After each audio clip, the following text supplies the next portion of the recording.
एक छोटे से गांव में एक किसान रहता था जिसका नाम रामू था।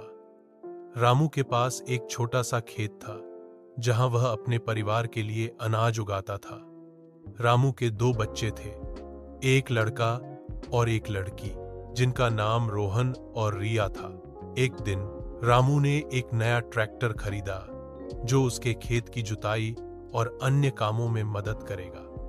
रोहन और रिया दोनों ही ट्रैक्टर को देखकर बहुत उत्साहित हो गए और रामू से पूछा कि क्या वे ट्रैक्टर चलाने की कोशिश कर सकते हैं। रामू ने पहले तो मना किया, लेकिन बच्चों के बार बार पूछने पर उसने उन्हें ट्रैक्टर चलाने की अनुमति दे दी।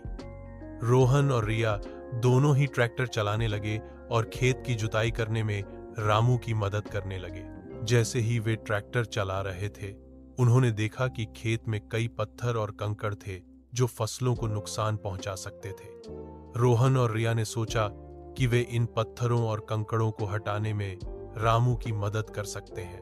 उन्होंने ट्रैक्टर को रोककर पत्थरों और कंकड़ों को हटाना शुरू कर दिया। रामू ने उनकी मेहनत और पहलकदमी की प्रशंसा की और कहा कि वे वास्तव में उसके अच्छे सहायक हैं। कहानी का मोरल यह है कि परिवार में मिलकर काम करने से न केवल काम आसान होता है, बल्कि यह परिवार के बंधनों को भी मजबूत बनाता है। रोहन और रिया ने न केवल अपने पिता की मदद की, बल्कि उन्होंने यह भी सीखा कि टीम वर्क और मेहनत से ही सफलता मिलती है। क्या आपको यह कहानी पसंद आई?